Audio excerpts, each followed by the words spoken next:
Hello guys, I'm Sharmadean Reid. I am here to tell you how in my tiny little salon in Soho, I just try as often as possible to experiment with all of the latest retail technologies despite having no team and no budget. So that's hopefully from this you will all get a little bit of inspiration about how you guys can take some of this back to your companies and just start a little guerrilla lab within it. So, booking the beauty queens online and excelling in store.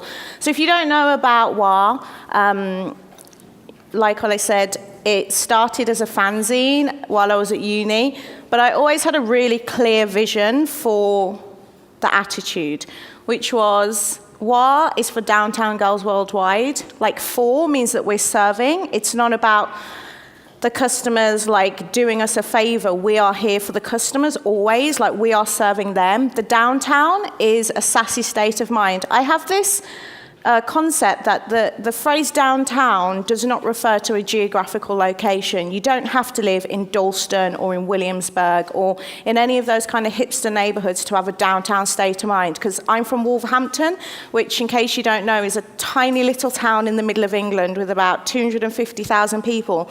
But even when I was 12, I was into skate culture, art, fashion. I still had that downtown state of mind even though I wasn't living there. Girls as a plural, because I hear a lot of companies talk about she or her, but it's not an individual thing.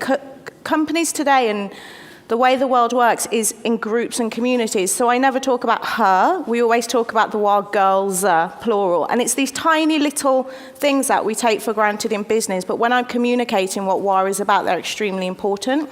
And then worldwide, because I believe that businesses should be global from day one.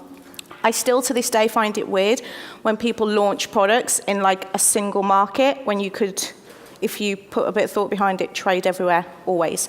So that's what WAR is about. Like I said, it started as a fanzine for women in hip hop, so it was really my way of like, I just moved to London to study at fashion school, and I was living this like double life of like high fashion at Central St. Martin's and then going raving at like grime clubs in London, and I was very confused. So in my confusion, I made this fanzine, and I sat in my bedroom for 2 months when I was 20 years old, making this. And one of the reasons was I used it to teach myself the computer programs, because at the time, publishing was moving from Quark to InDesign, and no one really knew how to use InDesign. So I thought, if I learn how to use it now in year 2 of my degree, when I get to year 4, and Howell will laugh at this because I'm such an eager beaver, I was like, I want to be ahead of everyone in year 4, so I'm going to teach myself in year 2. So I designed and made these myself. So then, I graduated from university 2007. I started working for Nike and ASOS, traveling the world, doing styling and trend consulting. And I would go to like the most incredible club in Bangkok and an amazing restaurant in LA. And then I'd come back to London and be like, why is our retail experience so flat? So then I thought, do you know what? I'm going to open, the WAR fanzine was still going, and I had a blog for it. So I'd created this kind of persona as this WAR girl. So I thought, I'm going to open my own nail salon. I just literally said it like that in Christmas 2008. I just sat and I was like, I'm going to open my own nail salon. It's going to be the best nail salon ever. It's going to smash it. It's not going to be like boring department store nail salons, and it's not going to be like really hood, dirty, ghetto nail salons. It's going to be like for girls like me. So what I'm doing now, like fast forward from 2009 to now, is we've built an incredible salon. We changed nail culture. We changed kind of millennial beauty. The fact that I was 25 years old and opened this nail salon was like really weird at the time, but now this type of thing's normal. So what I'm concerned about now is how can I drive the beauty experience and the salon experience forward through technology? Because bear in mind, I don't come from beauty. I knew nothing about beauty. I knew nothing about nails. I just was like, I'm going to open a nail salon, hire some technicians, and paint some really cool nails. So what I've done now is try to pull in all the things I do care about, which is innovation and tech, into the business that has been successful. So right now we have one salon in Soho, next door to Supreme, the best location I could ever have. And, I built this salon really to be this playground for experimentation. So here you can see the ground floor. We have products that we sell by female-founded brands. So we build this community called Beauty Gang, and it's other girls who have independent beauty products, and we sell their products there. We have a nail printer here. So here you can send from your phone any design, and then you put your finger in that hole, and it will print that thing on your nail. We didn't invent that. I actually saw it years ago at Barbie, Mattel, which is an amazing company. Mattel produced a Barbie nail printer, like probably 10 years ago, but it was $400. Didn't take off, obviously. But the technology was utilized in salons in this way. Then here, where you can see the iPads, what we do is, like just a little bit of hacky, is we put the Nail Girls Instagram pages on there so that our customers can come in and flick through the portfolios of each girl for when they're booking. But you can see here there's 2 VR headsets, and I'll talk about those a little later. But I think the thing that you can get first and foremost is it doesn't really look like a salon. It's a completely different vibe, right? When we opened, a lot of people were like, oh, is it an art gallery? What is it? They had no idea. So then you walk downstairs and you see that it is a salon. So we have 6 nail desks that are custom built. If any women in the room know that annoying thing with the gel lamps, I built the gel lamp inside the desk, so you never have to like put your lamp on and off, which is like a real pain. I know it's slight. Then I made these pedicure chairs really wide for handbags, and it's just like, it's really funny when you have a woman designing the things that women use, right? And I think this is incredibly important, that women should be part of the conversation with design because they're the ones consuming it. So we have behind here, which you can't see, we have 3 television screens that play Netflix, YouTube tutorials, and like feminist documentaries, and then we have wireless headsets, so any customer can put a wireless headset on and watch a documentary on Chinese feminists from 1960. It's really cool. So this is my team, or a handful of them. So our girls really reflect our audience, which is amazing. They are millennial, Gen Z, and they're on the phones all the time. So for me, it's really about being where our customers are. You can see how, look at this Benetton ad campaign of diversity. They're so great. I love them. They're so hilarious. This was an event we did in the salon, which was about self-love. So the community aspect is really, really important. And every single Thursday night, we open the salon till 10 o'clock at night, and we allow a member of our client or community to host an event for free to keep this network effects going within the salon. This made people cry. There were like girls outside trying to get in. It was like epic. This was our opening campaign, which I love so much. We actually cast this entire thing off Instagram. All the girls we contacted, like via DMing them, they all came in, obviously they knew well, which was great, and got their nails done. And building the community aspect whereby every style is inspired by a famous place in Soho that's known only to locals.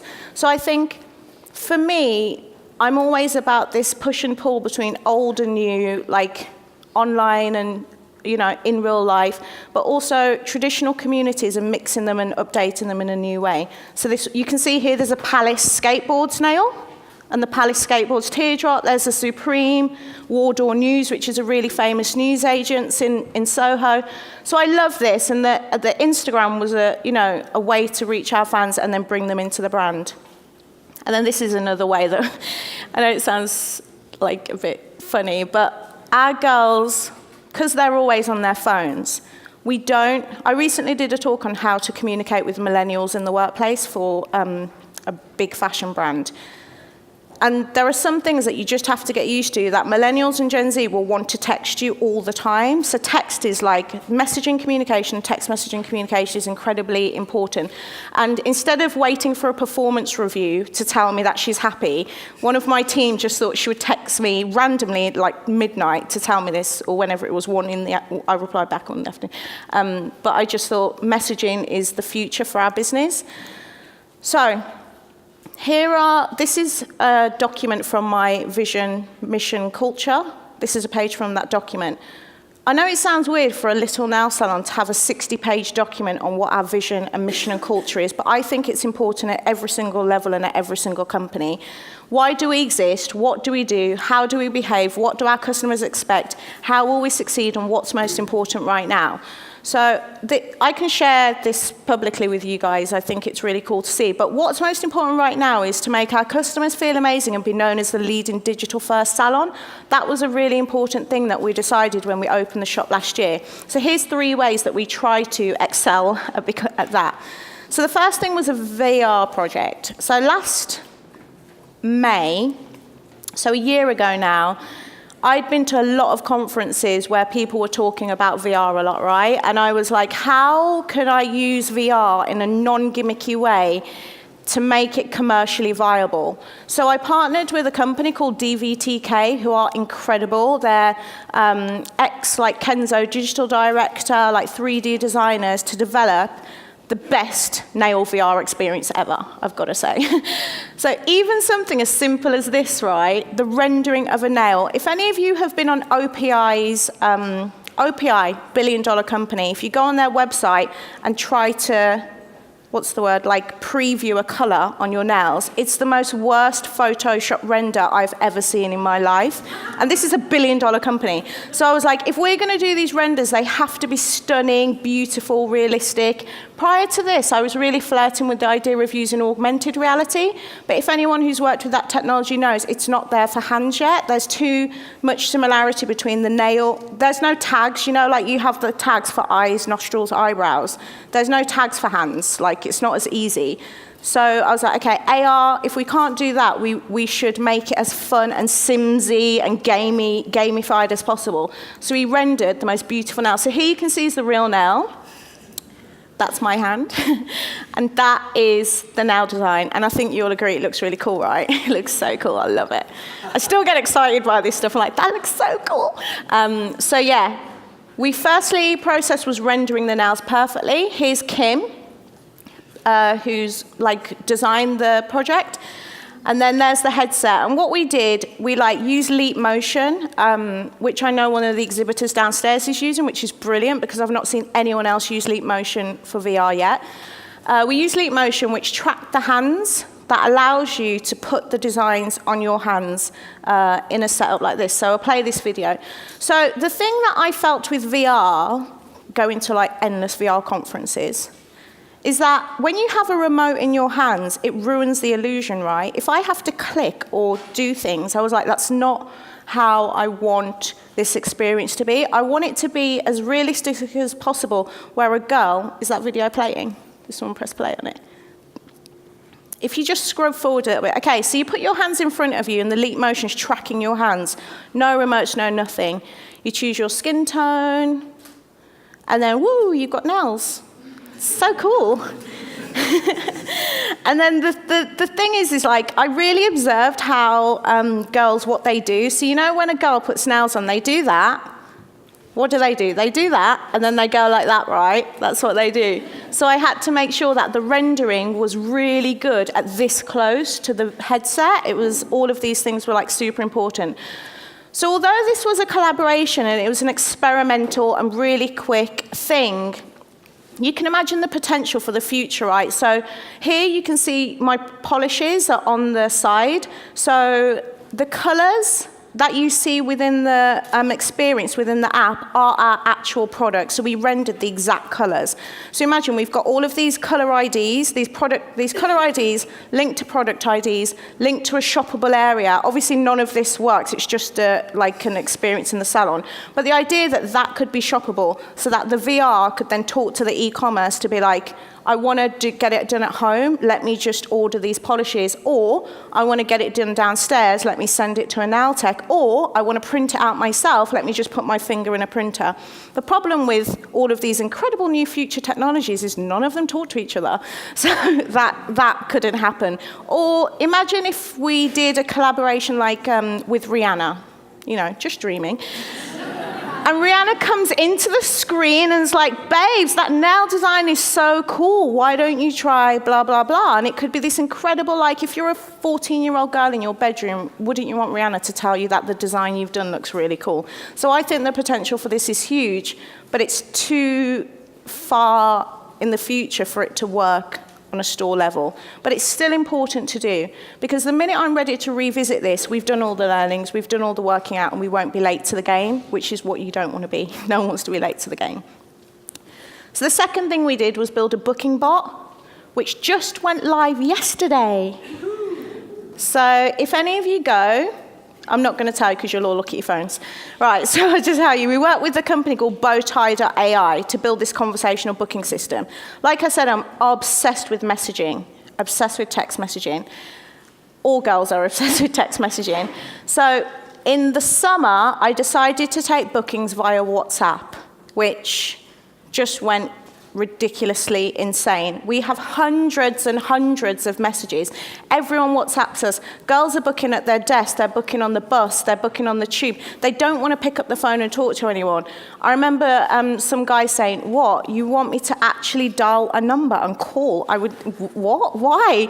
Because the thing is what you're forgetting is the minute you're on your phone, you can't actually use your phone, right? Like, who here has speakerphone conversations purely so they can browse Instagram while they're talking? So we encourage people to not call us. So we took all these WhatsApp conversations, and I analysed all of the messaging, all of the language, the flow, what the decision trees were, how the conversations opened, how they closed. And then I was like, this is actually not unlike a teenage girl magazine. Because do you all remember these? This is basically a chatbot. It's just the same thing, right? So I built this, and I was like, oh my God, I feel like a 13-year-old again. I used to draw these out.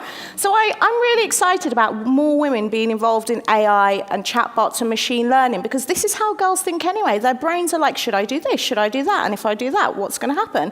So I built this decision tree, and then I was like, I don't know. My development skills are limited. So I was like, how do I plug it into an actual salon scheduling system? Because there's no use building this bot if I then have to turn the conversations into a booking manually. I want to eliminate the manual process. So I found these guys, Bowtie. They just graduated from Cornell Tech, and they're like proper startup, 3 guys around a table in New York, building the best conversational AI I have seen, and I've tried a lot. Connected with them, totally vibed, they're hilarious, we were always Skyping, and we drew this out together, which then became this. So our booking bot launched yesterday. If you go to war-london.com, you'll see a little speech bubble at the bottom, or it works on a desktop, or it works via text messaging. Later on down the line, it will be live on Facebook Messenger, and we'll be able to take payments through the bot. So you can see here, if someone calls the salon and we miss the call, the bot automatically texts them, so we will never miss a customer from having someone not pick up the phone. Then they're like, do you want nail art on gel or regular polish on gel? Do you need a removal? So all of these questions we built using this tree, right? It's just pretty epic, and I love it. This is actually a bit of an old video and doesn't look as cool as it does when you're using it on the website, but you get the gist.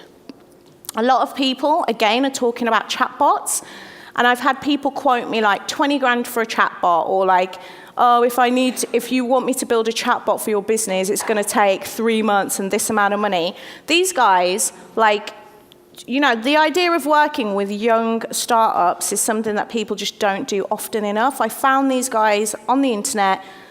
I managed to persuade them to give me 3 months free. Obviously, I'm a hustler. On the basis that I am going to help them teach their AI and make it better for nails. And now we've launched it, so it's really, really cool. The third way is much more simple, much more direct, but again, something I think people take for granted is Instagram stories. I see a lot of Instagram stories that are like promo-y. Like, here's a new jacket that's just come into the shop. Like, that's not what girls want to see. Girls want to see, they kind of want your jobs. So what we do is we show them what it's like to work at WAR, to be at WAR, to be a customer, to be a staff member. And we make the Instagram stories like a window into the world. if you think about magazines, when I was 12, magazines were a window to another world. I was like, oh my God, this is what it's like to be a stylist in London, or like, this is what it's like to be, you know, this person in Berlin. But now Instagram Stories allows you to do that. So just stop thinking of Instagram Stories as another promotional tool. It shouldn't be a sales channel. It should be a peek into the world of what it's like to be within your company. And then the final thing, I just slotted this in 5 minutes ago, just before the presentation, because this is what I'm working on now.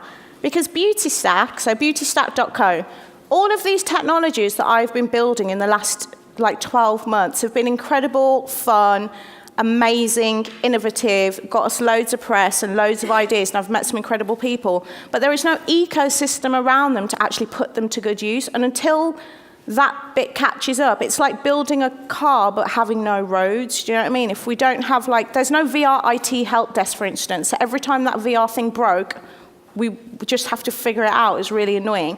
BeautyStack for me is the next thing where I'm like, this is a simple tool. It's a web publishing platform for beauty professionals to allow them to create visual menus. It's so simple, it's obvious. Everyone comes into my salon with screenshots, like this is what I want, how much is this? I just want to allow them to book those images direct. So BeautyStack's what I'm working on now, and this is my last way of how I'm pushing the salon experience through technology. Thank you.